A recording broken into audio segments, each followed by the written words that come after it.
verse, ang unang mabasa niyo doon yung word na study. So mahalaga bang mag-aral? Yes.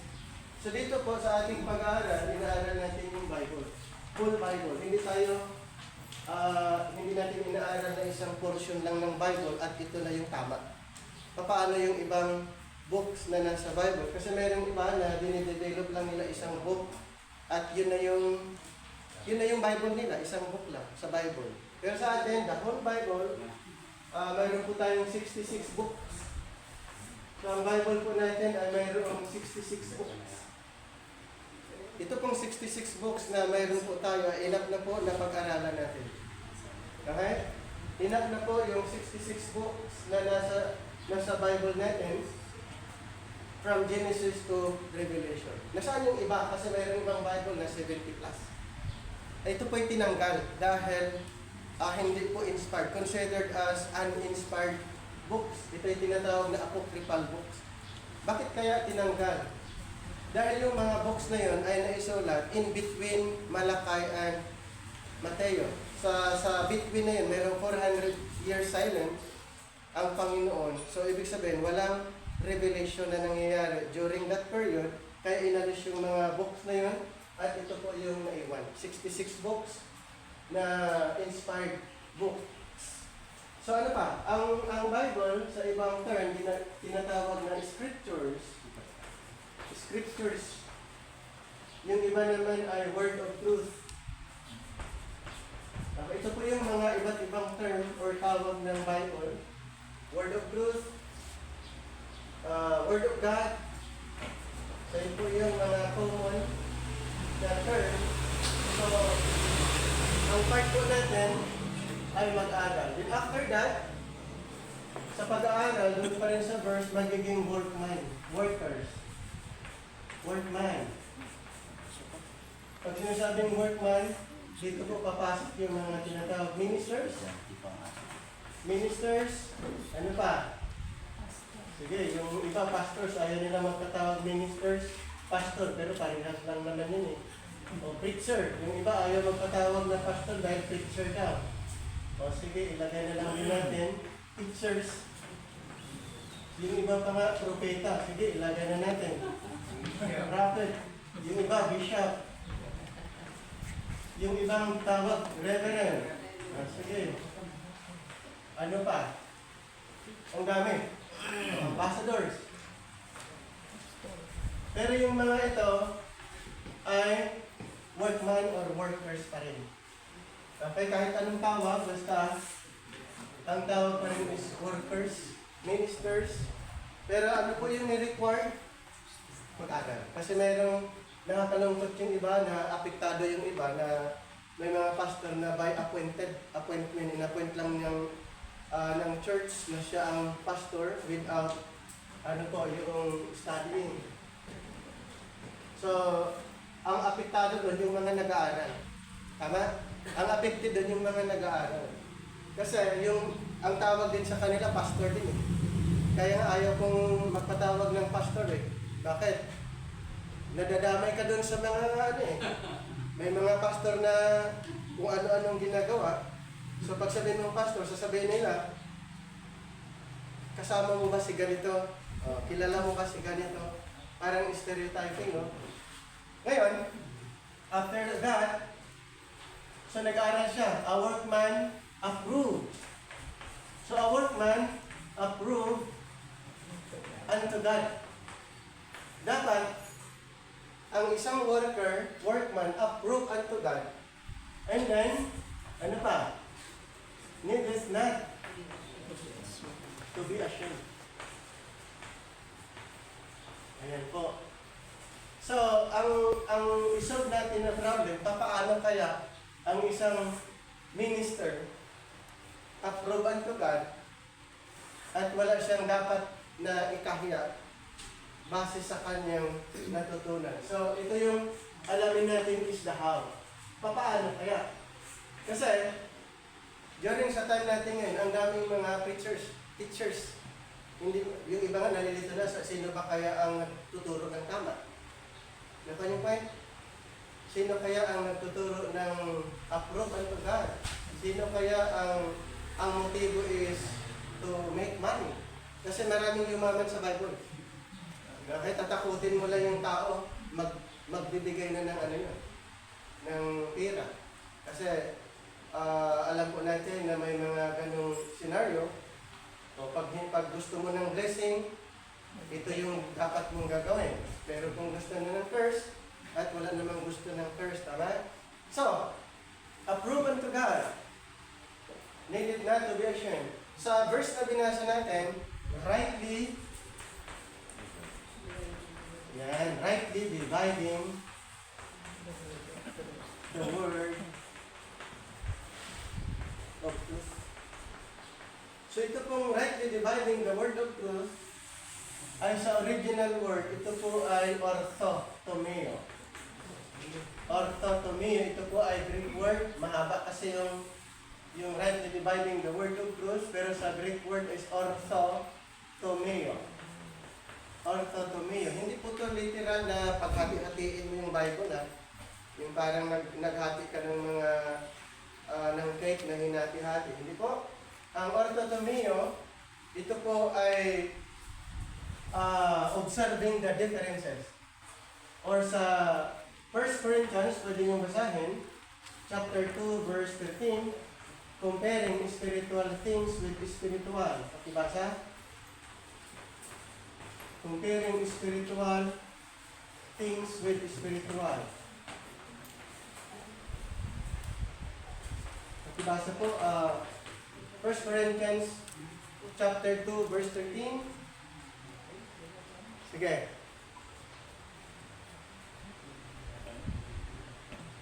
Basa? 1 Corinthians 2:13. Kaya nga kami ay nangangaral hindi sa pamamagitan ng karunungan ng tao, kundi sa pamamagitan ng Espiritu. Ang ipinapaliwanag namin ay mga katotohanang spiritual para sa mga nagtataglay ng Espiritu. Alright. So, comparing spiritual things with spiritual. So, our goal, aralin natin ang Bible kasi sa Bible ang daming turo. Kailangan natin ng mga by comparison para natin mas maunawaan. Halimbawa po, law and grace.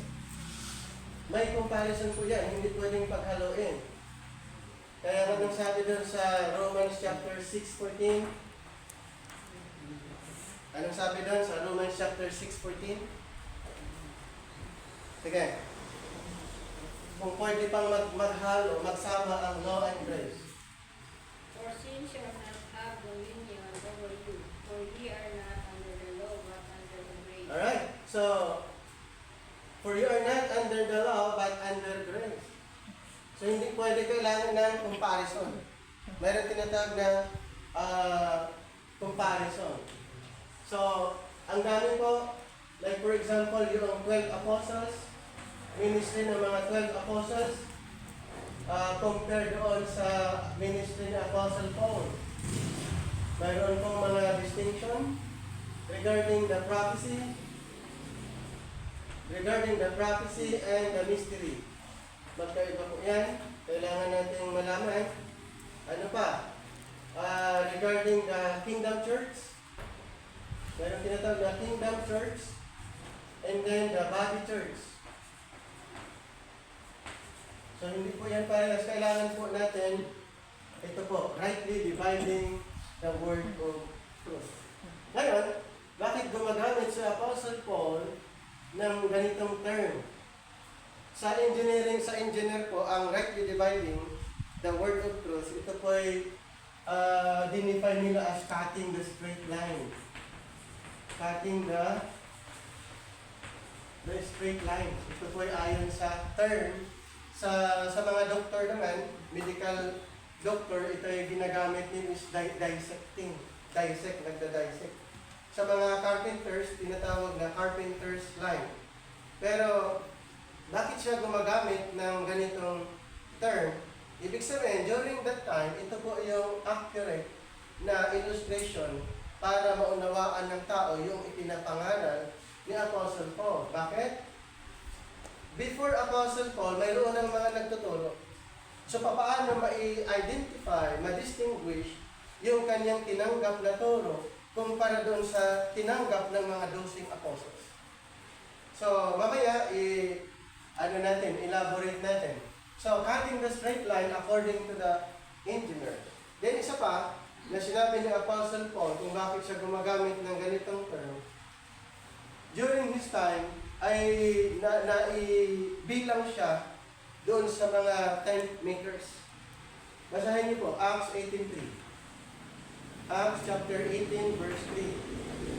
Naibilang siya doon. Acts 18:3. And because he was the same from the abode with them and wrote, for by their occupation they were tent makers. Yan, tent makers. Kaya pala gumagamit siya ng mga ganitong terminology to illustrate para mas madaling maunawaan yung kanyang ipinapangaral. Then, isa pa na ginamit niyang term sa 1 Corinthians chapter 3, verse 10. Tinatawag siyang wise master builder. Pakibasa? Wise master builder. Sige. 1 Corinthians chapter 3, verse 10. According to the grace of God, which is given unto me, as a wise master builder, I have laid the foundation, and another will build thereon. But let every man take heed how to build it thereupon. Alright. So, wise master builder, sa original word, wise master builder ay architect. So, bakit kaya gumagamit siya ng ganong term, engineering term, at architect? At alam po natin kung ano yung ginagawa ng isang architect. Mayroon po silang blueprint na isa po sila sa mga gumagawa ng mga design o blueprint. Kaya pag nagpagawa ng building, mayroong blueprint na sinusundan, mayroong guide. So, sa Bible po natin, mayroong pong tinatawag na blueprint na dapat nating masundan. Kasi ang Panginoon, mayroon siya programa. Hindi pwede na ang kanyang programa ay hindi masusunod at ang kanyang programa na walang blueprint. So, ang Panginoon nagbigay ng divine method kay Apostle Paul at Apostle Paul kay Timothy. Ito po yung divine method, rightly dividing the word of truth. So, ang Bible po natin, ulitin ko, mayroong 66 books from Genesis to Revelation. So, ano natin ha, para mas maunawaan nyo, ano ba yung blueprint ng Bible? So, halimbawa, Genesis to the book of Revelation.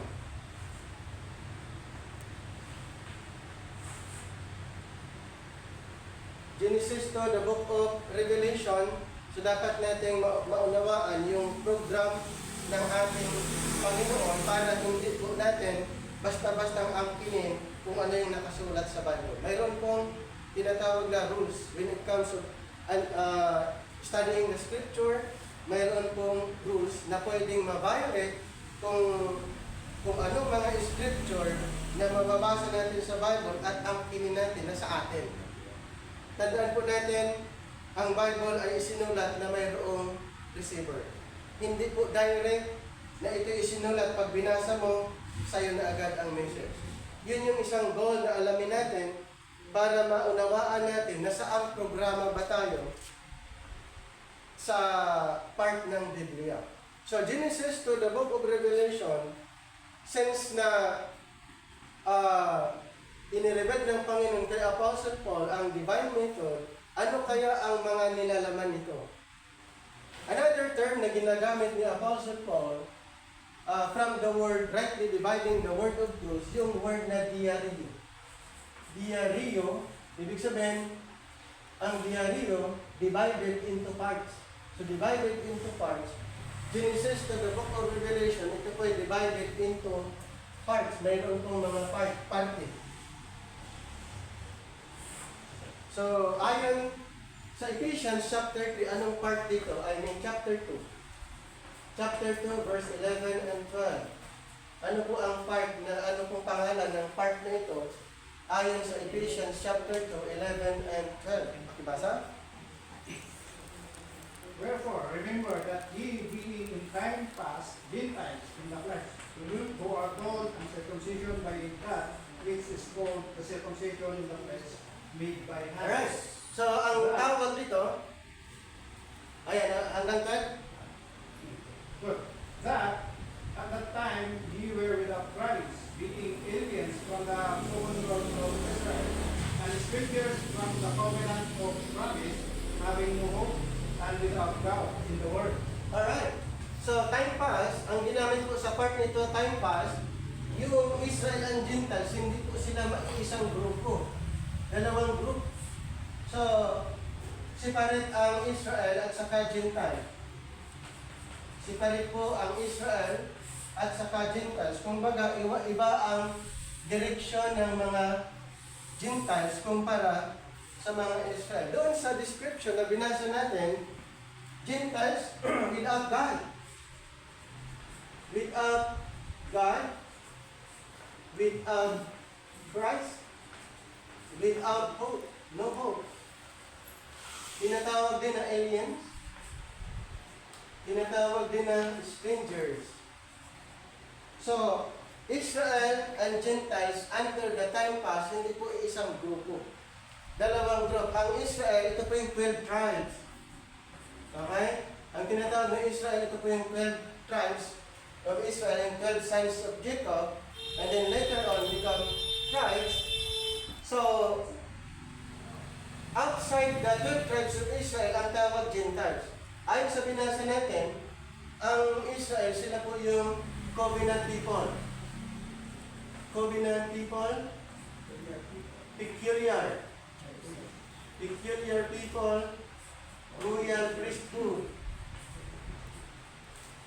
At saka holy nation. Kingdom of priests. Tinatawag siyang kingdom of priests. Basahin niyo po yung Exodus chapter 19 verse 5 to 6. Pakibasa po. Exodus chapter 19 verses 5 to 6. Yung description ng Israel. And then isama niyo na rin yung 1 Peter chapter 2 verse 9. Sige po. 5 to 6. Now, therefore, if ye will obey the voice indeed, and keep my covenant, Sige, tuloy. then they shall be a peculiar treasure unto me, for people, for all the earth is mine. 6. And ye shall be unto me a kingdom of priests and a holy nation. There are the words which thou shalt speak to the children of Israel. Yes, children of Israel. So, ang Panginoon ay mayroong covenant sa mga Israelites. At yun po ang kanilang description. Ano pa yung mga description ng mga Israelites sa 1 Peter 2:9? Sige. You are a chosen race, a royal priesthood, a holy nation, a people for his own possession, that you may proclaim the excellencies of him who called you out of darkness into his marvelous light. Alright. So, another description, spiritual description ng mga Israelites. Peculiar, royal priesthood, kingdom of priests, covenant people. Under the time pass, ma-identify natin yung dalawang group of people, Israel and Gentiles. So, makikita natin dito, ang focus ng Panginoon, ang mga Israelites. Ngayon, yung mga Gentiles na identified ayon sa binasa, without God, without Christ, no hope, aliens, strangers, ano pa? Children of wrath. So, kung titignan natin yung direction, ay iba yung mapupuntahan nila kundi sa lake of fire. Bakit lake of fire? Lahat ng walang pag-asa, walang God, walang Diyos, walang Kristo, strangers, sila po ay pupunta dito. So, yun po yung original kung titignan natin under the time pass program. Dito nga tayo sa part na ito, kung anong nangyayari. Ephesians chapter 2, verse 13 hanggang 16. Anong nangyari? Dito naman sa part na ito, kung nananatili ba na ang mga Israelites at saka Gentiles ay hiwalay under sa part na ito. Pakibasa? But now in Christ Jesus, ye who sometimes were far off, are made nigh by the blood of Christ. For he is our peace, who hath made both one, and hath broken down the middle wall of partition between us, having abolished in his flesh the enmity, even the law of commandments contained in ordinances, for to make in himself twain one new man, so making peace, and that he might reconcile both unto God in one body by the cross, having slain the enmity thereby. Alright. So, ang time nito is but now. Yung dalawang group na ito ay pinag-isa. Okay, yung Israel and Gentiles after the death of Christ ay ginawang one. Okay, one body. One body. One human. New creature. So, ang Israel at saka Gentiles under the But Now program ay ginawang isa. Kailan? After the death of Jesus. After the death of Jesus Christ, yung dalawang group, Israel and Gentiles, ginawang iisang grupo nila. Okay? Sa chapter 2, ulitin ko lang basahin. Sa chapter 2, verse 13. Ito pong sinabi ulitin ko pong basahin. Sa verse 13, but now, in Christ Jesus, ye who sometimes were far off, are made nigh by the blood of Christ. So, ibig sabihin, yung dalawang group na dating magkahiwalay ay ginawang isang group pero ibang programa. Ang programa po is but now. After the death of Jesus Christ, ang epekto, after the death of Jesus Christ, ang Israel and Gentiles ginawang isang grupo na lang. But now, in Christ Jesus, ye who sometimes were far off, are made nigh by the blood of Christ. 14, for he is our peace, who hath made both one. Ito po, he made both one, and had broken down the middle wall of partition. Mayroon pong wall of partition dito. Middle wall of partition.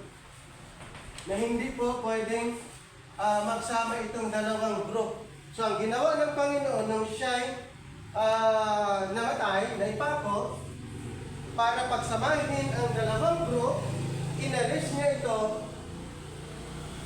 Nung inalis niya, after the cross, ginawang iisa na lang yung grupo. Ulitin ko For he is our peace, who hath made both one, and hath broken down the middle wall of partition between us, having abolished in his flesh the enmity, even the law of commandments. Ito po, the law, commandments, ordinances. Ang ginawa ng Panginoon, inabolish niya para itong dalawang group pag-isahin. Verse 15, having abolished in his flesh the enmity, even the law of commandments contained in ordinances, for to make in himself of twain one new man. One new man, so making peace. And that he might reconcile, ito po, and that he might reconcile both unto God in one body by the cross, having slain the enmity thereby. So, ito po ang naging scenario. Under the time past, Israel and Gentiles hiwalay. Under the but now, ang dalawang grupong magkahiwalay, pinag-isa. So, mamaya i-elaborate natin yan. Dito tayo sa part naman nito. Ephesians chapter 2, verse 7. Anong tawag naman sa part naman nito? Sige. Ephesians 2:7. That in the ages to come, he might show the exceeding riches of his grace and his kindness toward us through Jesus Christ. Alright, so ages to come. Ang tawag dito, ages to come, but now and time pass.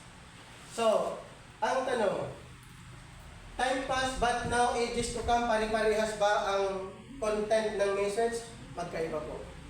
Okay? So, yun po ang aaralin natin. Dahil kung magkakamali tayo, ang ipapangaral natin, pwedeng dito nakafocus sa Israel. O di gagawin tayong Israel. Hindi natin nakita na mayroong program under the but now, after the death of Christ. Kasi pag dito ang ipapangaral mo, hindi pa namatay si Kristo, kaya ang content ng message mo, hindi yung message of the cross. Kasi nga, ang content dito, halimbawa, punta tayo dito backward, before the death of Christ, before the death of Jesus. Ibig sabihin, earthly ministry ng ating Panginoon at na-record sa Matthew, Mark, Luke, and John. Doon po naka-record ang kanyang earthly ministry. So ang kanyang earthly ministry, sa anong grupo siya nakafocus during his earthly ministry? Ang kanyang focus ay ang Israel. Okay? Ulitin ko po ang earthly ministry, ang life and ministry ng ating Panginoon na i-record sa Matthew, Mark, Luke, and John. Ibig sabihin, nung hindi pa siya namatay, ini-record po nila kung kanino siya nag-minister, kanino siya nag-ministry, sa anong group of people siya nakafocus. Basahin natin dito muna tayo sa Matthew chapter 1, verse 21 para maunawaan natin na ang Panginoong Hesus ay naparito, ipinanganak sa time na ito. Ano ba ang kanyang purpose kung bakit siya ipinanganak? Pakibasa? And she shall bring forth a son, and thou shalt call his name Jesus, for he shall save his people from their sins. For he shall save his people from their sins. Ang tanong, sa time na ito, sino yung bayan ng Panginoon? Israel. Dahil ito po ay nagiging part lang po sa program dito lang after the death of Christ. Pero here, ang people na sinasabi niya, he came to save his own people from their sins, yung mga Israelites. Ano bang nangyari? Ganito po yan. Ang Israel, sila po ay naalipin sa ibang bansa dahil sa kanilang hindi pagsunod sa covenant ng Panginoon. So una po sila na na-captive sa Babylon. Kaya mayroong Babylonian captivity. Babylonian captivity. Ilang years po sila doon? 70 years po sila na-captive sa Babylon under kay King Nebuchadnezzar. And then after 70 years, ito po ay na-prophesy ni Propeta Jeremiah, Jeremiah 23 and Jeremiah 25, Ezekiel. So, Babylonian captivity, then after 7 years, sumunod po yung Medo-Persia. Medo-Persia, under sa leadership ni Cyrus and Darius. So, lahat ng mga Israelites na nasa Babylon sa time ni King Cyrus, pinabalik doon sa Jerusalem para i-rebuild yung nasirang templo at nasirang walls ng Jerusalem. And then, sumunod po yung Greece. Okay, sumunod yung Greece under kay Alexander the Great. And then, sumunod yung Rome. So, ito po yung mga sumakop ng mga Israelites. Kaya ang nangyari, itong mga Israel ay kailangan sila'y maligtas dahil ang Panginoon mayroong pangako at si Jesus Christ ang ipinadala para i-rescue, iligtas ang bayang ito dahil mayroong pangako ayon kay Daniel chapter 9 na ang Panginoon ay maghahari sa mga Israelites at ito po yung fulfillment sana ng propesiya na si Kristo ay maghahari sa mga Israelites. So siya ipinadala at mag-minister sa bayang ito. Purposely, maghahari siya sa bayang Israel. Kaya nga sa Matthew chapter 2 verse 2, magbasa, siya po ay kinilala na King of the Jews. Pakibasa, Matthew chapter 2 verse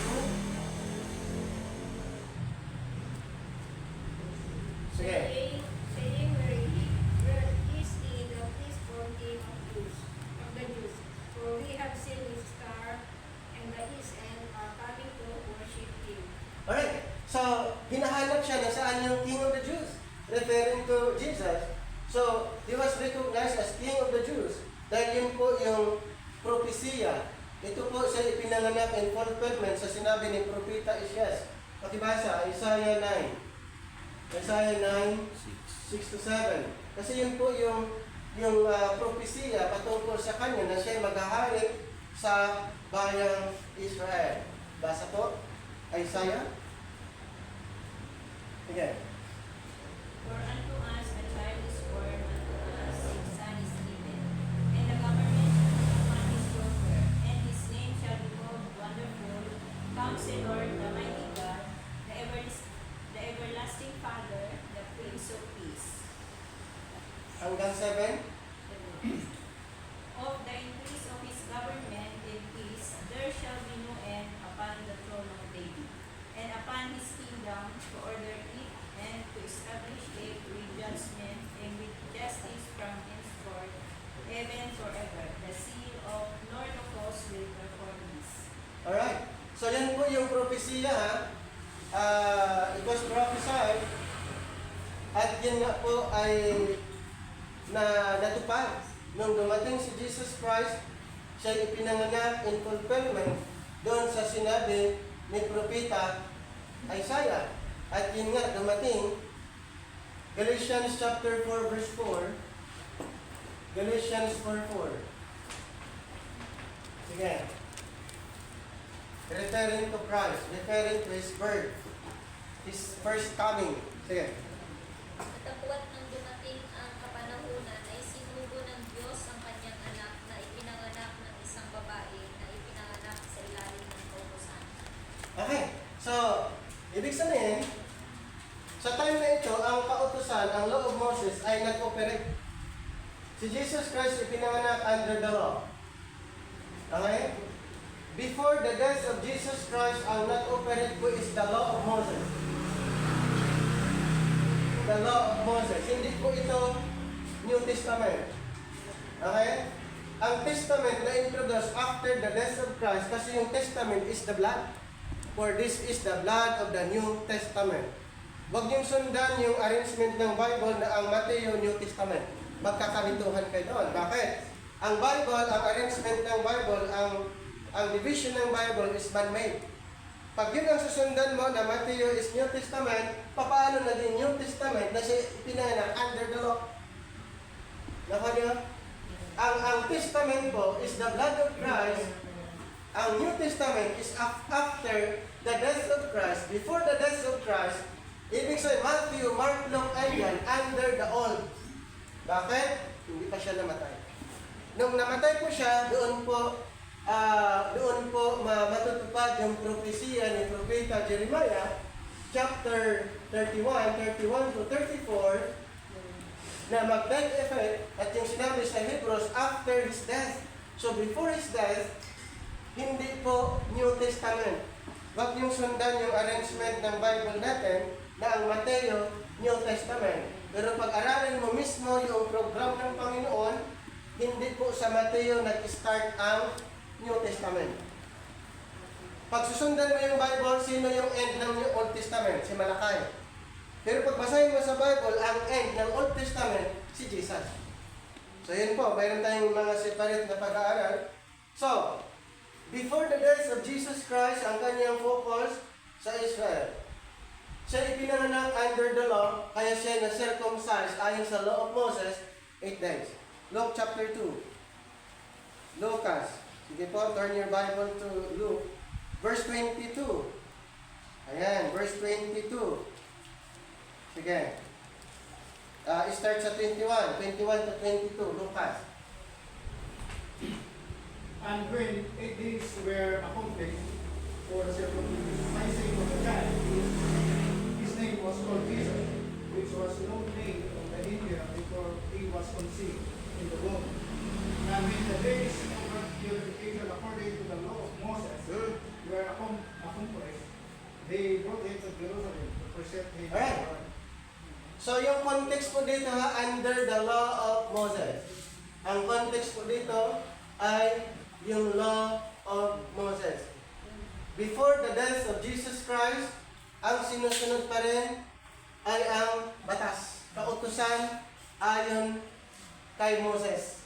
So si Jesus Christ nag-undergo siya ng circumcision according to the law at siya nangangaral namumuhay under the law. Dagdag pa natin sa Matthew chapter 5 verse 17 to 18. Napatunay na talagang siya ay naparito not to abolish the law but to fulfill it. Pakibasa? Think not, Okay? think not that I am come to destroy the law or the prophets. I am not come to destroy but to fulfill. 18. For verily I say unto you, till heaven and earth pass, one jot or one tittle shall in no wise pass from the law, till all be fulfilled. Alright? So ganun po, ulitin ko, nag-ministry ang Panginoon under the law, and then nag-ministry siya in confirmation kung ano ang sinasabi ng mga forefathers ayon sa Romans chapter 15:8. Romans 15 verse 8, malalaman natin na isang purpose ng Panginoon kung siya naparito ay mag-minister sa mga Israel. Ang purpose talaga niya, mag-minister sa Israel. Sige. Romans 15 verse 8. Pagkat sinasabi ko na si Kristo ay ginawang ministro ng pagpupuli dahil sa katotohanan ng Diyos, upang kanyang mapagtibay ang mga pangakong ibinigay sa mga magulang. Alright, so ang ministry niya, yung sa pagtutuli ay referring to the Israelites. Eh sabi niya sa verse 8, now I said that Jesus was a minister of the circumcision, referring to the Israelites. To minister was a minister of the circumcision for the grace of God to confirm the promises made unto the fathers. So, yun yung mission ng ating Panginoon. Before His death, ang kanyang pinaka-main mission ay ang mga Israelites. 12 tribes of Israel, yun po ang kanyang mission. Ito po yung first coming ng ating Panginoon. First coming ng ating Panginoon, siya ipinanganak. Nag-minister under the law of Moses, nangaral tungkol sa paghahari. Ibig sabihin, ang ipinangaral po ay tungkol sa kingdom dahil siya po ang fulfillment ng prophecy na siya ay magiging king sa bayang Israel. Kaya ipinangaral po dito ang tungkol sa paghahari, kingdom gospel. Basahin po natin ang Matthew chapter 4 verse 17. 4:17 and then isama niyo na rin ang Matthew chapter 4 verse 23 to 25. Pakibasa? 4:17. Ano ba yung gospel sa time na ito na dapat nilang paniniwalaan para sila maligtas at maging bahagi sa programa ng ating Panginoon sa time na ito? Pakibasa? From that time, Jesus began to preach and to say, repent, for the kingdom of heaven is at hand. 23 to 25. And Jesus went about all Galilee, teaching in their synagogues, and preaching the gospel of the kingdom, and healing all manner of sickness and all manner of disease among the people. And his fame went throughout all Syria, and they brought unto him all sick people that were taken with diverse diseases and torments, and those which were possessed with devils, and those which were lunatics, and those that had the palsy, and he healed them. And there followed him great multitudes of people from Galilee, and from Decapolis, and from Jerusalem, and from Judea, and from beyond Jordan. Alright. And then, idagdag nyo din Mark 1:15. Mark 1:15. Ano yung ipinapangaral nila na may kaakibat doon yung mga signs and wonders, miracles. Sige po.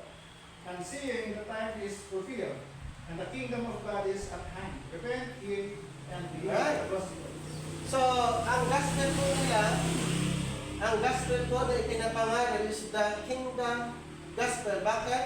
Dahil ito po yung katuparan sa propesya at sa covenant ng Panginoon kay David, itong Davidic covenant.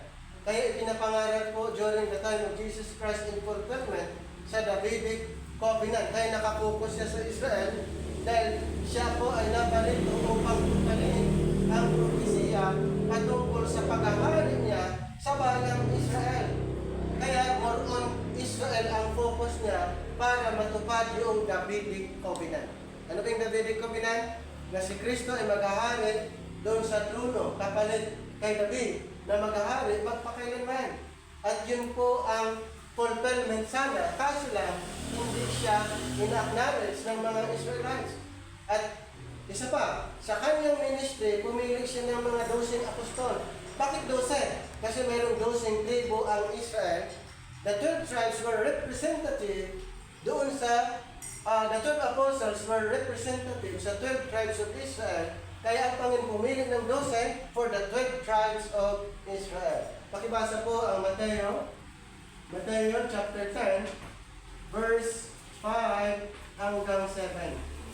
Para malaman niyo po na ang 12 ito, exclusively, sila ipinadala para sa mga Israel. Basa? This was Jesus sent forth, and commanded them, saying, Go not into the way of the Gentiles, and into the city, and into in city of the Samaritans enter ye not. The kingdom was promised to the Jews, but go rather to the worship of the house of Israel. And as ye go, preach ye the kingdom of heaven is at hand. Okay. So, yung mga 12 apostol pinili ng Panginoon at ikinomisyon. Saan sila ikinomisyon? Ito, before the days of Christ. Saang lugar, saan sila dapat pupunta? Sa Hintel, kasama ba ang Hintel? O mga Israelite? Worship. Yes, lordship. Sabi ng ating Panginoon sa mga 12 apostles, go not into the way of the Gentiles, but go rather to the lordship of the house of Israel. Yun po ang kanilang message. Bakit? In fulfillment sa Davidic covenant, na ang Davidic covenant, para matupad, dapat ang Israel muna. Okay? Israel muna. Sila muna ang maligtas in fulfillment sa Davidic covenant. Kaya itong mga 12 apostles, ikinomission sila, huwag kayong pumunta sa mga hintayan. Sa halip, pupuntahan nyo ang mga nawawalang tupa sa sambayanan ng Israel. At anong ipinapangalan nila? Kingdom. And as you go, preach the kingdom. Ito po yung gospel, kingdom. Related doon sa propesya. Okay? Ang tungkol sa paghahari ng ating Panginoon doon sa mga Israelites. So, backward tayo sa time ni Moses. Ito po yun, yung under the law. Under the law, dito po mayroong 613 na pinag-uusapan. Hindi lang 10 commandments, mayroon pong 613 na dapat sundin ng Israel. Pero nahati ito sa tatlo, mayroong moral, civil, ceremonial. Yung moral law, pag na-violate ng mga Israelites, may katumbas na kamatayan. Pero yung mga ceremonial at yung iba pang commandments, ito po ay kailangan ng mga offerings lang. Okay, kailangan mga offerings, mga sacrifices, maliban doon sa moral law. Ito po matindi sa time ni Moses. Bakit? May konting pagkakamali, basta ang na-violate is the moral law, ay mayroong katumbas na kamatayan. Katulad ng example sa Numbers 15. Kumuha lang ng panggatong ay pinatay during Sabbath. Numbers 15, start reading 32 hanggang 36. Sige po. Sa Numbers tayo, 15. And while the children of Israel were in the wilderness, they found a man that gathered sticks upon the Sabbath day. And they that found him gathering sticks brought him unto Moses and Aaron, and unto all the congregation. And they put him in ward, because it was not declared what should be done to him. And the Lord said unto Moses, the man shall be surely put to death, and all the congregation shall stone him with stones without the camp. And all the congregation brought him without the camp, and stoned him with stones, and he died, as the Lord commanded Moses. Alright. Ano pong nangyari? Pinatay po sila. Kumuha lang ng panggatong. Okay? During Sabbath, pero na-violate niya yung moral law, so wala pong yung replacement. Ang taong ito ay pinarusahan. So, ganun katindi ha. Isa pa, dito sa Exodus, magsindi lang ng apoy. Magpa-apoy para magluto, ganun din. Bawal. Ito po, sa Exodus chapter 35, 1 to 3. And Moses gathered all the congregation of the children of Israel together, and said unto them, these are the words which the Lord hath commanded, that ye should do them. 6 days shall work be done, but on the 7th day there shall be to you a holy day, a Sabbath of rest to the Lord. Whosoever doeth work therein shall be put to death. Ye shall kindle no fire throughout your habitation on the Sabbath day. So, hindi pwede. Kahit magpa-apoy, kumuha ng panggatong sa time na ito. Ang tanong, kung ang loob Moses hanggang ngayon, ang dami nang namatay. Okay? So, yun yung patunay na sa time na ito, ang programa nito hanggang dito lang. Sa time ni Moses, effective. Sa time ni Jesus Christ, effective. Kasi ang loob Moses ay nag-operate maging sa time ni Jesus Christ, sinusunod yung mga kautusan. And then backward pa tayo, ano yung mga part ng time past, yung sa time ni Abraham. Sa time ni Abraham, ganun din under the time past. Okay? And then, ano pa, sa time ni Noah, under sa time past program, and then sa time ni Adam. So, ibig sabihin, hindi mo pwedeng i-claim kung anumang mga katuruan na sinasabi ng Panginoon sa time na ito dahil intended for this time. Halimbawa, kay Adam, regarding sa food, vegetables. Pagdating kay Noah, mayroon ng karne. Mayroon ng karne kasama. Pagdating kay Moses, mayroon ng bawal. Nakuha niyo? Yun yung patunay na magkakaibang instruction. Sa time na ito, ibang instruction ng ating Panginoon intended sa mga tao sa time na ito. Pero hindi ibig sabihin, pag nabasa mo, yung mga sinasabi dito ay para din sa'yo. Kung sinabi siya kay Noah na gumawa ng ark, gagawa ka rin ng ark. Wala pong gano'n. O sinasabi na kay Adan na kumain ka ng ganito lang, o yun lang kakainin mo, ayaw mo na yung karne. Eh paano sa time ni Noah pwedeng karne? Sa panahon ni Moses, hindi lahat ng karne pwede. Mayroong iba't ibang instruction, dealings, ang ating Panginoon under the time pass. Under the time pass program, may mga instruction ang Panginoon na para sa kanila at hindi mo pwedeng angkinin na sa'yo din.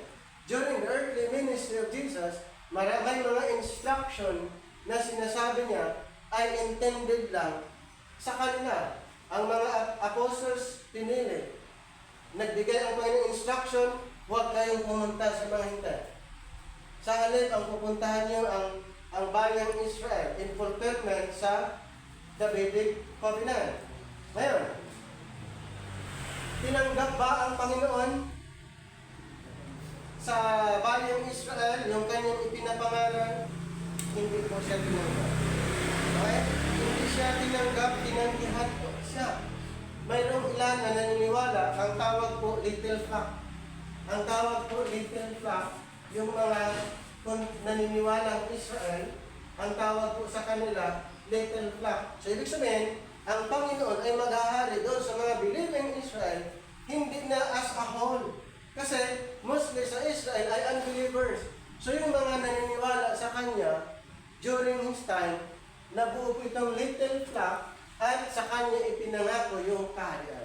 Pakibasa, Luke 12:32. Luke 12:32.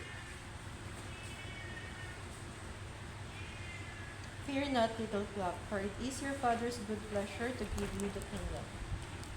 Ayan. So sa little flock, itong little flock, ito po yung mga believing Israel. Naniniwala during the earthly ministry of Jesus. Naniniwala during the time of John the Baptist.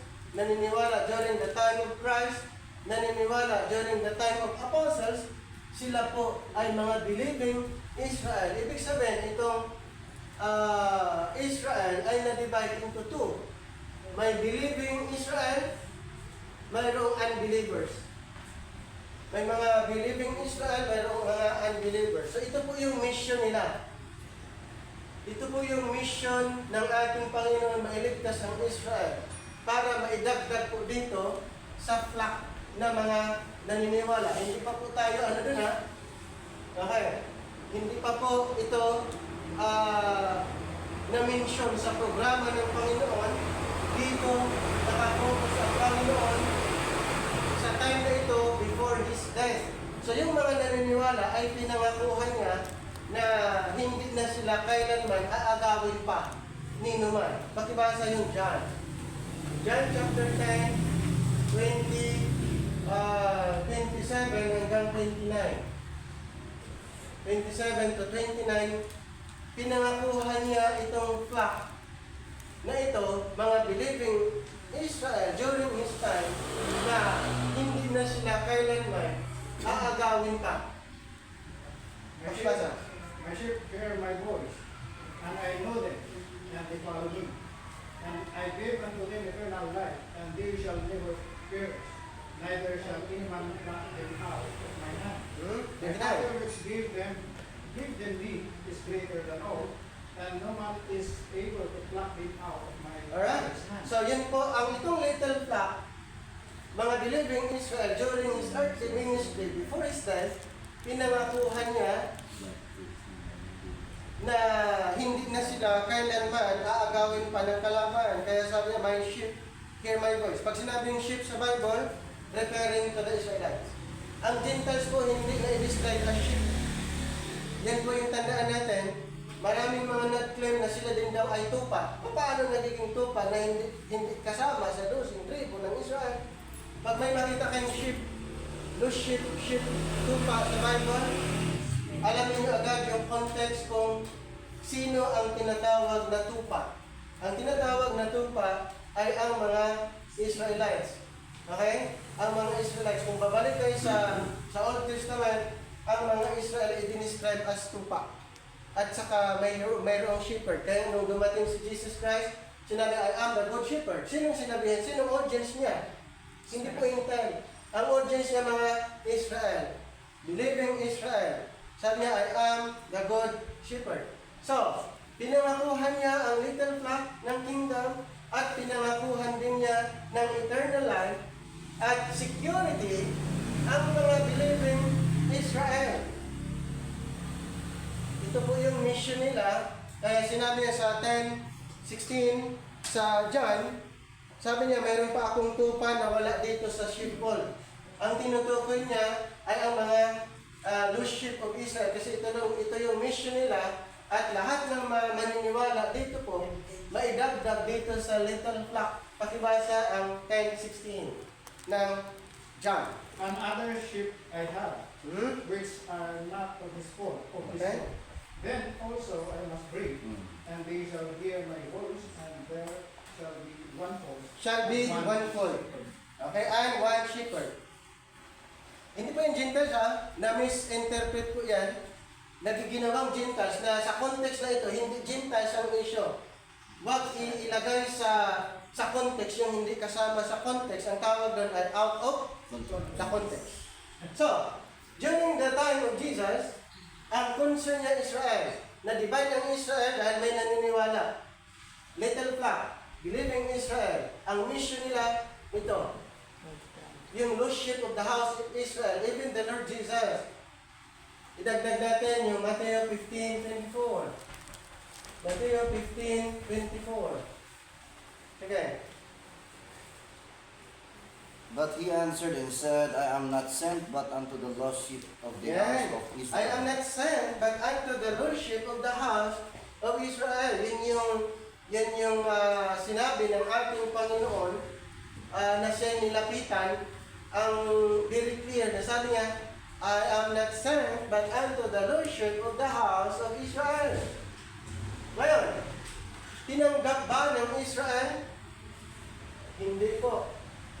Pinatay nila ang Mesias na supposed to be maghahari sana sa kanila in fulfillment doon sa sinasabi ng mga propeta na siya'y maghahari sa bayang Israel.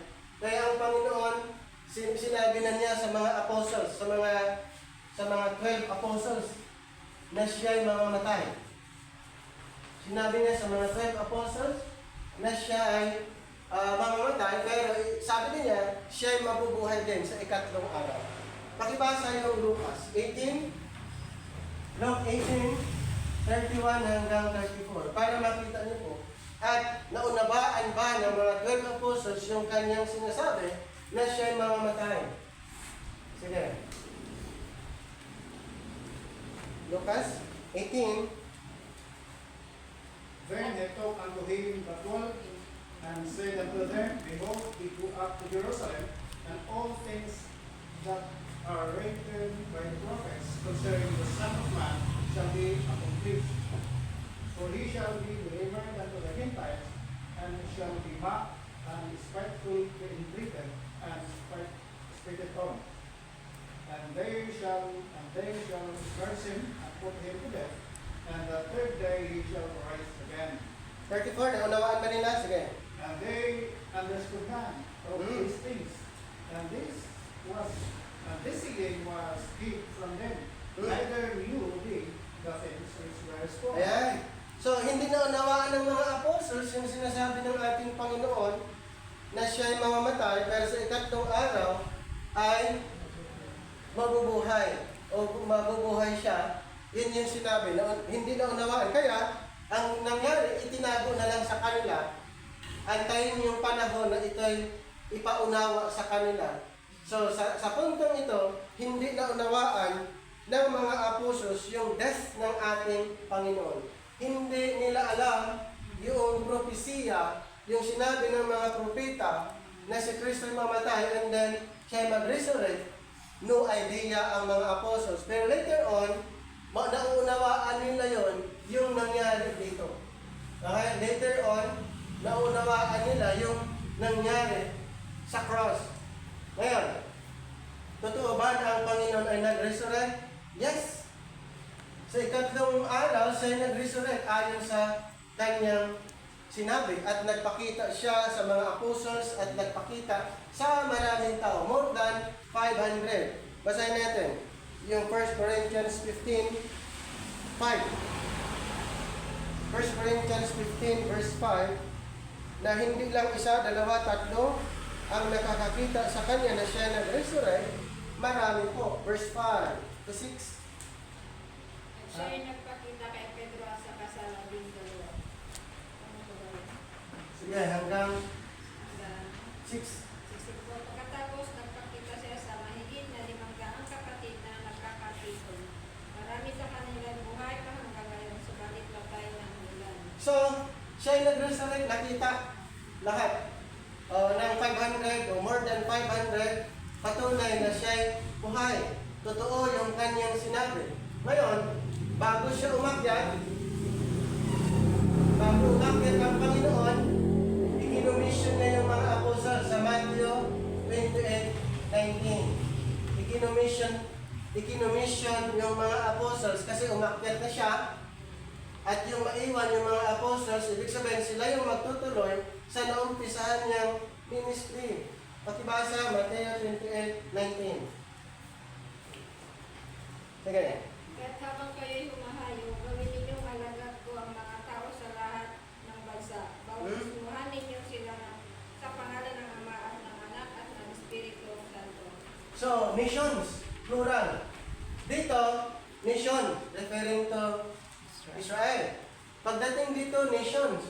Ito pong good news, may nagbago. Before siya namatay, ang focus sa Israel. After his death, ikinumission niya yung mga apostles, go to all nations. Lahat pupuntahan, pero may starting na lugar lang sila muna. Pero ang good news dyan, pupuntahan na nila lahat. Pakibasa yung Acts 1:8. Acts 1:8. Sige. Saan sila mag-start? But you shall receive power after the Holy Ghost come upon you, and ye shall be witnesses unto me both in Jerusalem, and in all Judea, and in Samaria, and unto Jerusalem? the uttermost part of the earth. Jerusalem, next. Judea. Move to Judea. Samaria, Move to Samaria. and to the And then to the uttermost part. part of the earth is the Gentiles. Ito yung maganda dito. Bakit maganda? Kasi yung ikinumission ng mga apostles para sa lahat. Unlike before, go unto exclusively to the lordship of the house of Israel. Pero after his resurrection, before his ascension, yung mission ng mga apostles lumawak. So nung lumawak ang mission nila, ito ay connected sa Abrahamic Covenant. Kasi sa Davidic Covenant, focus sa Israel. Kaya nga yung mission na Israel, Israel, Israel. Pinatay ang Mesyas. So ibig sabihin, hindi na-fulfill yung sinabi ng propeta. Dito naman, all nations, ito naman ay dapat matupad yung Abrahamic Covenant na ang Israel ay maging channel of blessing sa mga Gentiles. Yun kasi ang Abrahamic Covenant na ang Israel na ito, pag na-convert, channel po sila para ma-bless ang Gentiles, at ito po yun, ang connection. Kaya inutusan ang mga apostles, go unto all nations. Okay? All nations. Pero, start muna kayo sa Jerusalem, Judea. After Jerusalem, move to Judea. Judea, move to Samaria. And then, to the Gentiles. Yun yung last. Pero at least, mayroon pong command na ganon. Ngayon, sabi ng teka, antayin niyo muna ang Espiritu mag-empower sa inyo. Kailangan po nila yung Holy Spirit. Kaya sa Acts 2, bumaba ang Holy Spirit nag-empower sa mga apostles para maging effective witnesses po sila. Kasi ang kanilang pupuntahan ay maraming bansa, kailangan nilang makapagsalita ng wika ng iba't ibang tao. Kasi ang mission nila, napakalawak po. Acts 2, 1-10, para makita nyo maraming dialect na sinasalita nila that time. Acts 2, 1-10, para maano kung ilang bansa yung na-mention doon, mga dialect na sinasalita ng mga apostles that time. Basa, Acts 2, 1-10. And when the day of Pentecost was fully come, they were all with one accord in one place. And suddenly there came a sound from heaven, as of a rushing mighty wind, and it filled all the house where they were sitting. And they appeared unto them cloven tongues like of fire, and it sat upon each of them. And they were all filled with the Holy Ghost, and began to speak with other tongues, as the Spirit gave them utterance. And there were dwelling at Jerusalem Jews, devout them, out of every nation under heaven. Now when this was noised abroad, the multitude came together and were confounded, because that every man heard them speak in his own language. And they were all amazed and marveled, saying one to another, Behold, are not all these which speak Galileans? And how hear we every man in our own tongue wherein we were born? Parthians and Medes and Elamites and the dwellers in Mesopotamia and in Judea and Cappadocia, in Pontus and Asia, Phrygia and Pamphylia, in Egypt and in the parts of Libya, about Cyrene, and strangers of Rome, Jews and proselytes. Alright, nakita niya ang galing ng mga apostles. Nakapagsalita sila ng iba't ibang wika dahil nga kailangan. Dahil doon sa commission, Sa Matthew 28:19, ikinommission sila all nations. At sa Acts 2, doon po natin nakita, nakapagsalita sila ng iba't ibang wika. Dahil kailangan nila sa kanilang misyon. At sa isang araw, mayroong 3,000 na convert. Pakibasa.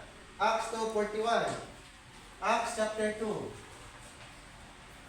Okay, Acts chapter 2, 41 and then 47. So ilang thousand ang na-convert daily? Then they that gladly received his word were baptized.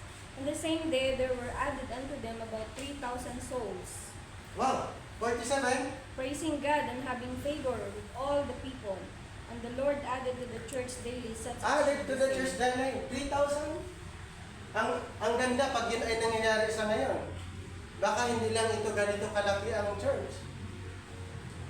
3,000 daily.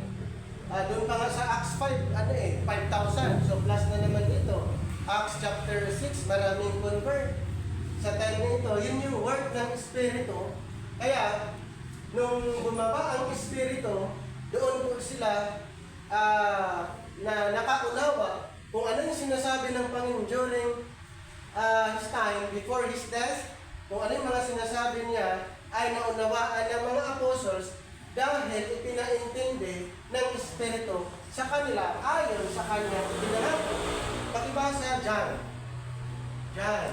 chapter 16. Sa verse 7 muna, yung sabi ng Panginoon, kailangan kong umalis. Kasi pag hindi ako umalis, hindi darating ang comforter. Pakibasa John 16:7. Subalit kapag inyong malaman ang katotohanan, pag-alis ko'y sa ikakabuti ninyo, sapagkat hindi paparito sa inyo ang tagapagtanggol kung hindi ako aalis. Ngunit kung wala na ako, isusubo ko siya sa inyo. Ayan. So, yun yung sabi ng Panginoon doon sa mga apostles. Kasi ang kanyang audience dyan, yung mga apostles.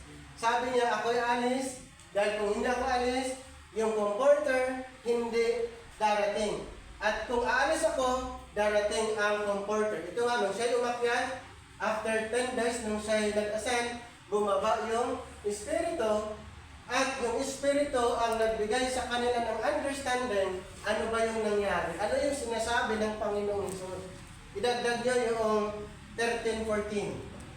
13:14. Ano ba yung sasabihin ng Espiritu sa kanila? Ngunit pagdating ng Espiritu ng katotohanan, papatubayan niya kayo sa lahat ng katotohanan galing sa Diyos.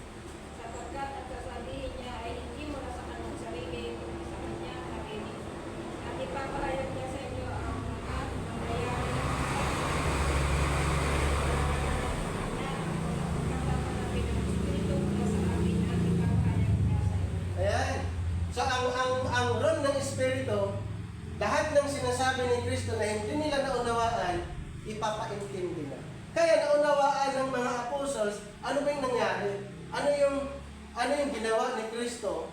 Naunawaan nila dahil yun po ang sinabi at ipinaintindi ng Espiritu nung ito ay bumaba. Idagdag niyo po yung John 14:26. John 14:26.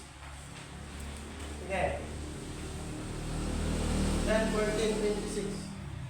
But the Comforter, which is the Holy Ghost, whom the Father will send in my name, he shall teach you all things.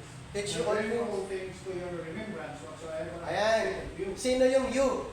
Teach you. His original followers.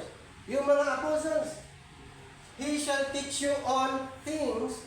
Pag ito'y nangyari at natupad dito po sa Acts 2, nung bumaba ang Espiritu, kaya itong si Pedro ay ang galing na niya magturo at yung iba pa, very effective, 3,000 converts daily, at alam niya ang propesiya.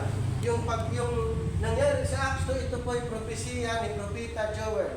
Joel chapter 2. Kaya na-mention ni Pedro sa Acts 2. Basahin natin.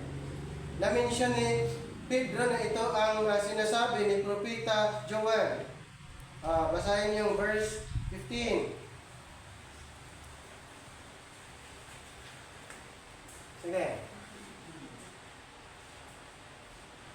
to 15.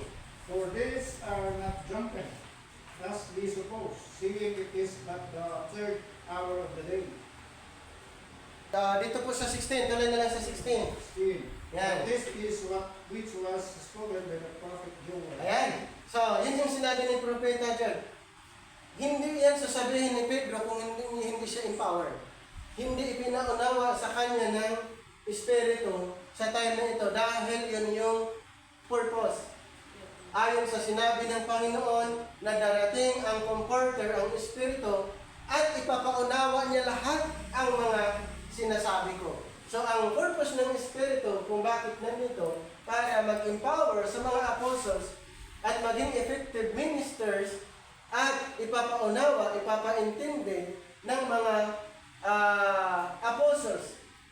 Di ba yung death ni Christ, hindi, wala silang idea, pero later on, ay pinapangaral na mention na ni Pedro ang tungkol sa pagkamatay at pagkabuhay ni Kristo. Basahin natin yung Acts 2. Ito po, sa Acts 2, start reading sa 36 hanggang 38. Makikita nyo yung Israel ang pinaka-focus niya. Pakibasa. Therefore, let all the house of Israel know assuredly that God hath made that same Jesus whom ye have crucified, both Lord and Christ.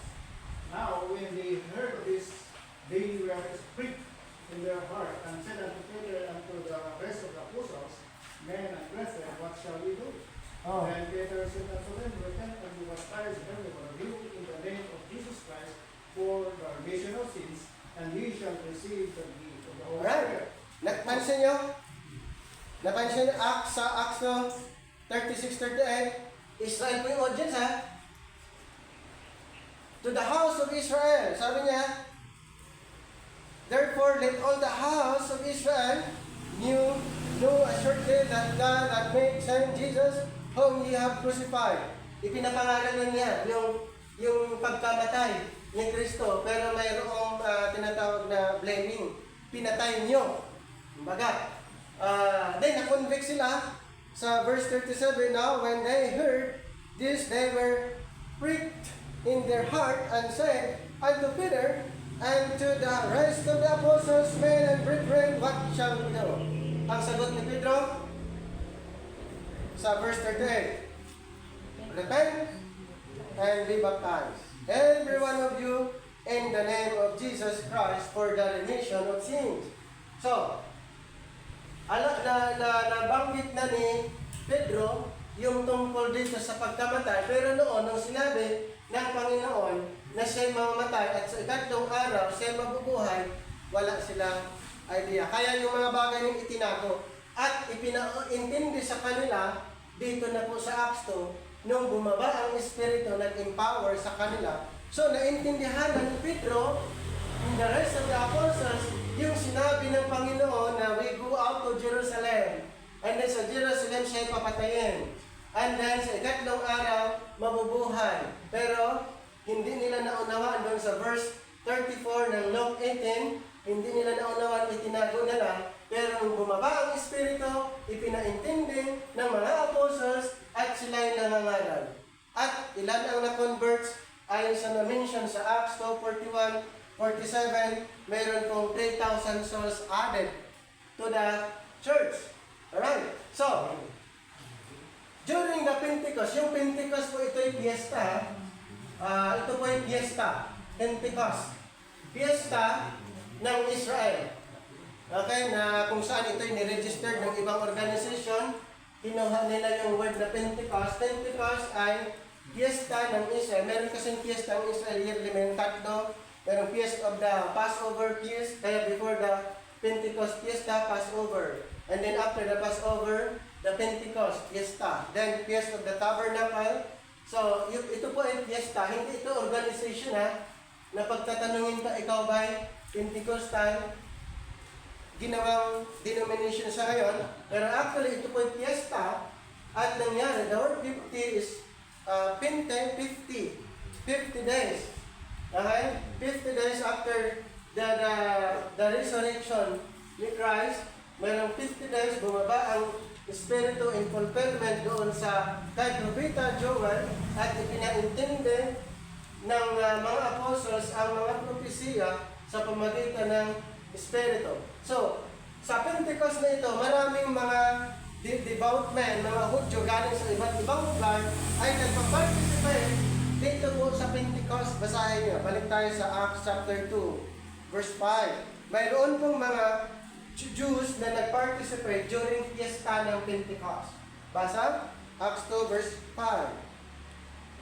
And there were dwelling at Jerusalem Jew, devout men, and of every nation under heaven. Ayan, every nation, pumupunta sila doon. Bawat fiesta, nagpa-participate yung mga devoto na mga Jewish na galing sa malayong lugar. Kumbaga, ino-observe na nila ito. Okay, ino-observe na nila ito. Mayroong mga Hudyo na far off. May mga Hudyo na far off. Dito po sa Acts chapter 2, sa verse 39. Ito pong far off dito is referring to mga Hudyo at ini-interpret ng iba mga Hintel. Tandaan po natin, hindi po sa time na ito, ang focus pa rin ng Panginoon, Israel. Ang focus pa rin, kailangan alam natin yung context from the beginning, huwag babaguhin kasi nababago ito. Nagiging inconsistent ang Bible natin. Pag ganon. Sige, dito sa verse 39. For the promise is unto you and to your children. Oh, unto you and your children. Sino yan? To you and your children? Even as many as the Lord our God shall call. Oh, ayan, afar off.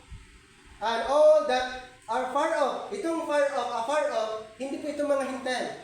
Ito po yung mga Israel na sa ibang bansa, malayong lugar at nagpa-participate during time na ito. Pumupunta sila doon, mga devoto, mga naniniwala. Kaya pagdating ng time na ito, pumupunta sila galing sa ibang lugar. Basahin natin ang Daniel chapter 9. Daniel chapter 9. Verse 7. Sige. O Lord, righteousness belongeth unto thee, but unto us confusion of faces, as at this day, to the men of Judah and to the inhabitants of Jerusalem, and unto all Israel that are near, and that are far off, through Okay. all the countries whither thou hast driven them, Ayan. because of their trespass that they have trespassed against. So mayroong near Israel, near, and Israel far off. O Lord, righteousness belongeth unto thee, but unto us confusions of faces as at this day, to men of Judah and to the inhabitants of Jerusalem, and unto all Israel that are near and that are far off, through all the countries. Kaya sa time na ito, galing sa iba't ibang lugar, yung mga debotong Israel nag-participate during fiesta ng Pentecost, pumupunta po sila. Okay? Sa time na ito, at na-witness sila sa mga nangyari ng pagbaba ng Espiritu, nakita nila, na-witness sila doon sa nangyari, na nakapagsalita sila ng maraming wika. Ano ang purpose? Para po sa kanilang mission na all nations. Ang daming na-convert, nung bumaba ang Espiritu, ang daming na-convert, nagiging effective witnesses ang mga apostles, pero hindi po nagustuhan ng Sanhedrin. Doon sa first part ng Book of Acts, itong mga apostles, paulit-ulit silang tinawag ng Sanhedrin, hinarap nila yung korte, at pinagbilinan sila. Huwag nyo nang ituloy ang pangangaral nyo. Huwag nyo nang ituro ang pangalan ni Kristo. Okay? Yun. Ilang beses silang humarap doon sa hukuman, pero patuloy pa rin silang nangangaral. Tuloy-tuloy pa rin silang nangangaral at ang converts mas lalong dumadami. Kaya ang Sanhedrin na pagkasunduan na para mapigilan ang pagdami ng mga tagasunod na naniniwala kay Kristo ay ang solusyon patayin. Dito po lumabas yung pangalang Saul. Okay? Saul na siyang namumuna doon sa persecution dahil yun po ang naging solusyon na lang para mapigilan. Pakibasa, Acts 8, 1-4. Ano pong nangyari? Acts 8, 1 to number 4. Anong ginawa ni Saul? Sige. And Saul was consenting unto his death. And at that time there was a great persecution against the church, which was at Jerusalem. And they were all scattered abroad throughout the regions of Judea and Samaria, except the apostles. And devout men carried Stephen to his burial, and made great lamentation over him. As for Saul, he made a havoc of the church, entering into every house, and hailing men and women committed them to prison. Therefore, they that were scattered abroad went everywhere preaching the word. Alright, ano pong nangyari? Ano pong ginawa ni Saul? Pumunta siya, nag-house to house, nagbahay-bahay siya. Tapos, pag mayroon silang makita, pero mo yan, yung sabi niya dito, as for Saul, he made havoc of the church. So yung church dito, yung kasama yung mga little flock, yung kingdom church, yung mga na-convert during the kingdom program, kingdom believers, sila po yung mga converts sa time na ito. At ang nangyari, sabi dito sa verse 3, as for Saul, he made havoc of the church, entering into every house. So nag-house to house sila, and healing men and women, committed them to prison. Ganun po ang ginawa ni Saul. Matindi po ang persecution, nagkaroon na-scatter ang mga followers, ang mga believers pumunta sa iba't ibang lugar. Dahilan na yung pumunta sila sa iba't ibang lugar ay nagtuturo sila. So mas dumami. Dito po sa verse 4, therefore they that were scattered abroad went everywhere, ano po, ginawa? Preaching the word. Hindi lang kumbaga sa isang lugar, mas lumawak yung kanilang gawain because of persecution. Natakot sila, pumunta sila sa ibang lugar. At ang ginawa, huminto ba yung pagtuturo? Hindi. Tuloy-tuloy sila. Ngayon, pag nasa lugar sila, doon sila nagtayo ng synagogue or fellowship center. At ito nga ang nangyari, na pagkaalaman ni Saul na mayroong fellowship center sa Damascus, synagogue, nag-ano siya ng later request, kumuha siya ng sulat, permission, para patayin ang mga believers doon sa Damascus. So along the way, ano pong nangyari? Natuloy ba siya? Basahin natin, Acts 9. Acts 9, 1-5. Natuloy ba itong si Saul pumunta sa Damascus para i-persecute ang mga nasa fellowship? Sige nga. And so they breathing out great news and slaughter against the disciples of the Lord, went unto the high priest, and desired of him letters to Damascus to the synagogues, that if he found any of this way, whether they are men, they were men or women, he might bring them bound unto Jerusalem. And as he journeyed, he came near Damascus, and suddenly there shined round about him a light from heaven, and fell to the earth, and heard a voice saying unto him, Saul, Saul, why you persecutest thou me? And he said, Who art thou, Lord? And the Lord said, I am Jesus, whom thou persecutest. It hard for thee to kick against the pricks. Alright. So, nakita niyo po yung request ni Saul. Sabi na ang Saul, yet breathing out threatenings and slaughter against the disciples of the Lord. Ano pong ginagawa ng mga, talaga yung mission niya? Ang mission niya, patayin, parusahan, torture. Yung mga tagasunod ni Kristo. Kasi nag-multiply, dumarami, ito lang kasi ang solusyon na naisip eh. So, and desired to him letters to Damascus, to the synagogues, ito po yung fellowship centers doon, that if he found any of this way, whether they were men or women, walang pinipili, basta mga tagasunod ni Kristo, babae man o lalaki, anong gagawin niya? He might bring them bound unto Jerusalem. Anong kasalanan nila? Yung nagtuturo sila tungkol kay Kristo, ikukulong sila, daling sila sa Jerusalem, ikukulong, pag ayaw, papatayin. And as he journeyed, he came near to Damascus, malapit na sa Damascus, ito pong nangyari. Mayroong conversion. Na-convert itong persecutor, malapit na sa Damascus, na-convert ito, at hindi na siya naging persecutor, nagbago ang kanyang buhay, at tinawag na preacher direct sa mga hingga. Ito po yung good news, mga kapatid. Si Saul na persecutor, pinili ng Panginoon para mangaral dito sa mga hinter. Ang 12 apostles for the 12 tribes of Israel. Good news! Si Saul na persecutor na convert ay ipinadala na magiging apostol sa mga hinter. Kaya ang pangalan niya pinalitan ng Paul. Preacher, Gentile name. Apostle to the Gentiles. Kaya nung na-convert siya, sa time na ito, ang ginawa ng Panginoon, nung siya'y na-convert, ipinapangaral sa lahat, walang pinipili. Dito kasi inuuna mo ng Israel. Dito po, walang pinipili, Israel o Gentiles, pangaralan na niya. Dito po sa Acts. Sige, sa Acts tayo. Sa Acts 9:15.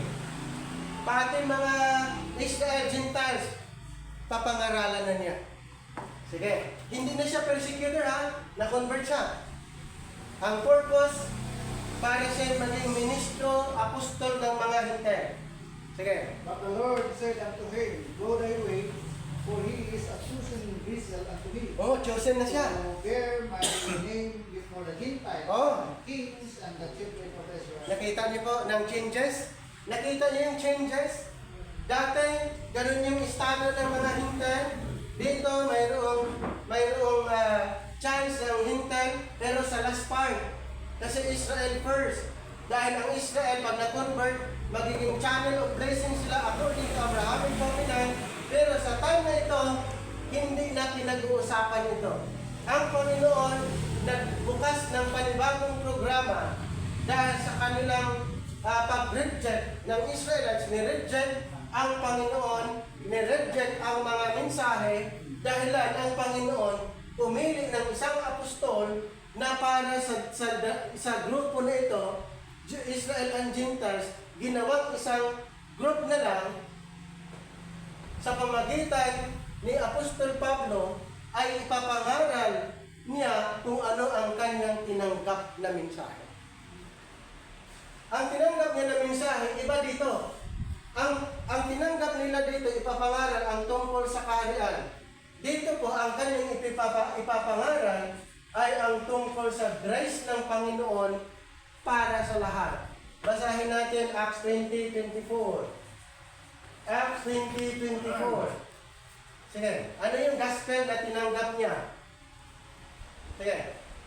But none of these things move me, neither count I my life thereunto myself, so that I might finish my course of joy and ministry which I have received for Jesus, to testify To testify? of the grace of God. Yes. Sabi niya, but none of these things move me. Referring to Paul. Neither count I my life thereunto myself, so that I might finish my course with joy, and the ministry which I have received, to testify the gospel of the grace of God. Iba po sa tinanggap nila, ang Panginoon nag-open ng bagong program. Before the world began, i-refer niya kay Apostle Paul na hindi related sa programang ito, kundi totally new program. Basahin natin ang Romans 16:25. Mayroong program before the world began, and then revealed to and through Paul, a mystery revealed. Basa? Now to him that is of power to establish you according to my gospel, and the preaching of Jesus Christ according to the revelation of the mystery which was kept secret since the world began. Ayan. isang programa na sikreto, mystery na itago before the world. So mayroong program ang Panginoon from the world. Ito po yung programa niya sa Israel. Ito po, i-ano ko lang ha, emphasize ko lang. Ito yung program ng Panginoon sa Israel. Tinanggihan nila yung offer. So, nung tinawag itong si Saul, na later naging Paul, ang program nila nag-stop temporary, tapos ang Panginoon nag-open ng new program kay Apostle Paul para sa lahat. So, naputol yung program temporary ng Panginoon sa Israel. Hindi natuloy na naghari ang Panginoon dahil kanilang pinatay. Pero, ang Panginoon nangako ay babalik para sa kanila. Pero, sa panahon ngayon, under the now program, mayroong bagong program ang Panginoon na in-reveal kay Apostle Paul na ang programang ito para sa lahat. Kaya dito sa 16:25, now, to him that is of power to establish you according to my gospel and the preaching of Jesus Christ, according to the revelation of the mystery. So yung ipinangalan ni Apostol Pablo ay isang programa before the world began and now revealed to and through Paul regarding the complete message of the cross. Kaya sabi niya, to establish you according to my gospel and the preaching of Jesus Christ, according to the revelation of the mystery which was kept secret since the world began. Idagdag mo po ang Ephesians chapter 3, verses 1 to 3, na kanino ipinagkatiwala, inireveal ang isang mahiwagang programa before the world began. Basa? For this cause I, Paul, the prisoner of Jesus Christ, for you Gentiles. For you If have Gentiles. heard of the dispensation of the grace of God, which is given me to your word. 3. How that by revelation he made known. How that by revelation he made known? Kanino? I wrote according. Yes, Apostle Paul. The mystery, the secret program before the world began, ito po ay mystery before Saul, before the conversion of Paul. Ang programang ito ay mystery na ang Israel and Gentiles pinag-isa. Ang Israel and Gentiles isang group under sa time na ito, under sa ministry ni Apostle Paul. Kaya sabi niya, for this cause, I, Paul, the prisoner of Jesus Christ, for you, Gentiles. Ito po, Gentiles. Under the But Now program, ang pinaka-concern, paulit-ulit na binabanggit, Gentiles. Tignan niya sa writings ni Apostle Paul, from Romans to Philemon, paulit-ulit binabanggit yung Gentiles. Dito po sa time na ito, dahil ang ministry, ang programa ay doon nakafocus. Dahil tinanggihan ng Israel yung mensahe, tinanggihan ng Israel ang Panginoon na siyang maghahari sa kanila ay kanilang pinatay, pero nag-offer ulit ang Panginoon. Nung siya umakyat, in-offer ulit niya, ipinapangalan. At anong ginawa ng mga Israel? Pinatay ang mga ministers. Pinatay nila mga apostles at maging yung mga ministers at kasama doon si Stephen. Dahilan na nagkaroon ng changes sa program, nung tinawag ng Panginoon itong si Saul at naging Paul, siya ikinomisyon. Siya tinawag na apostol para sa mga hintel. Ang good news po, ang hintel may apostle na, si Apostol Pablo. Basahin nyo sa Romans 11:13. Si Pablo ang apostol natin, hindi yung 12. Ang 12 apostle intended para sa 12 tribes of Israel. Ang apostle natin, si Apostle Paul, according to the Bible. Pakibasa. For I speak to you Gentiles, inasmuch as I am the apostle of the Gentiles. I am the apostle of the Gentiles. Sino po yung mga Gentiles? Outside the tribes of Israel, Gentiles. Kayo ba ay kasama sa 12 tribo ng Israel? Hindi. Ang tawag sa atin, hindi. At ang apostol natin, si Apostle Paul. 2 Timothy chapter 1 verse 11. 2:7 muna. 1 Timothy 2:7. Sige. Whereunto I am ordained a preacher, an apostle, I speak the truth in Christ, and lie not, a teacher of the Gentiles. A teacher? Faith and verity. Yan. So si Apostle Paul, hindi lang siya apostle, siya ay teacher, siya din ay preacher ng mga Hintil. Basahin niyo pa, dagdag, yung 2 Timothy 1:11. 2 Timothy 1:11. Sige. Whereunto I am appointed a preacher and an apostle and a teacher of the Gentiles. Sino po yun? Si Apostle Paul. Siya ay apostle, teacher, preacher of the Gentiles. Ito pong good news, ang kanyang ipinapangaral ay ang gospel of the grace of God. Hindi po katulad dito, ipinapangaral nilang tungkol sa kaharian. Bakit? Yun yung propesiya. Na ang Panginoon darating magtuturo mga tungkol sa kaharian. Pagdating po dito, ang content ng gospel na ito ay yung ginawa mismo ni Christ dito sa cross. Pakibasa 1 Corinthians 15:1-4. Yun yung content ng gospel of grace. Laman, kumbaga ipinapangaral, pag gospel of the grace of God, ang nilalaman kung ano yung nasa, yung ginawa mismo ni Christ. Yung kanyang finished work. Basa? Moreover, brethren, I declare unto you the gospel which I preach unto you, which also ye have received, and wherein ye stand, but which also ye are saved. If ye keep in memory what I preach unto you, unless ye have believed in vain. For I deliver unto you first of all that which I also received, how that Christ died for our sins according to the Scripture, and that he was buried and rose, and that he rose again the third day according to the Alright. Scripture. So malinaw po, ang gospel of the grace of God, yung nilalaman ng gospel na ito, ay ang Christ's finished work, His death, burial, and resurrection. Kaya sabi niya, moreover, brethren, I declare unto you the gospel, which I preach unto you, which also ye have received, and wherein ye stand, by which also ye are saved, if ye keep in memory what I preach unto you, unless ye have believed in vain. For I delivered unto you first of all that which I also received, how that Christ died for our sins according to the Scriptures. Yun ba ang gospel niya before His death? Siyempre hindi. Hindi mo pwedeng ipapangaral, death, burial, and resurrection. Hindi pa siya namatay. Matthew, Mark, Luke, and John. Ang gospel po dyan, hindi yung finished work ni Christ. Ang gospel po ay under dito. Sa time na ito, ang gospel of the cross after the revelation of the mystery given to and through Paul. So doon po na-emphasize ang ginawa ni Kristo mismo sa cross. Para kanino? Para sa Israel and Gentiles, para sa group na ito na pinag-isa ayon sa Romans chapter 10:12. Romans 10:12, pinag-isa na lang ang dalawang grupo.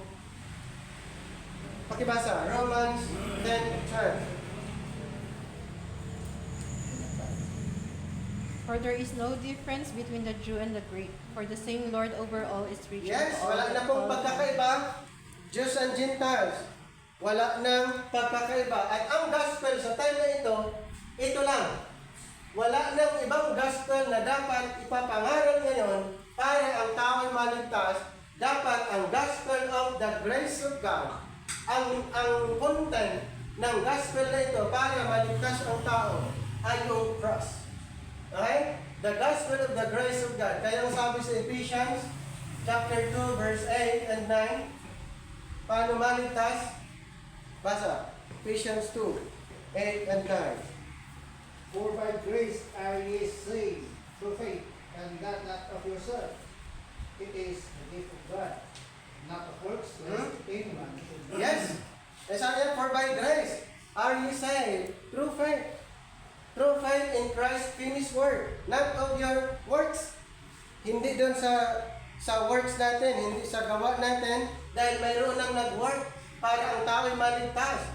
Ang part natin maniwala doon sa gumawa para ang tao ay maligtas, kaya siya saved by the grace of God. At Jews and Gentiles ang recipient pag naniniwala, ay tatawaging body of Christ. Tatawagin siyang isang iglesia na pinagsama Jews and Gentiles alike. Lahat ng naniniwala sa Ebanghelyong ito ay tatawagin body of Christ or new creature.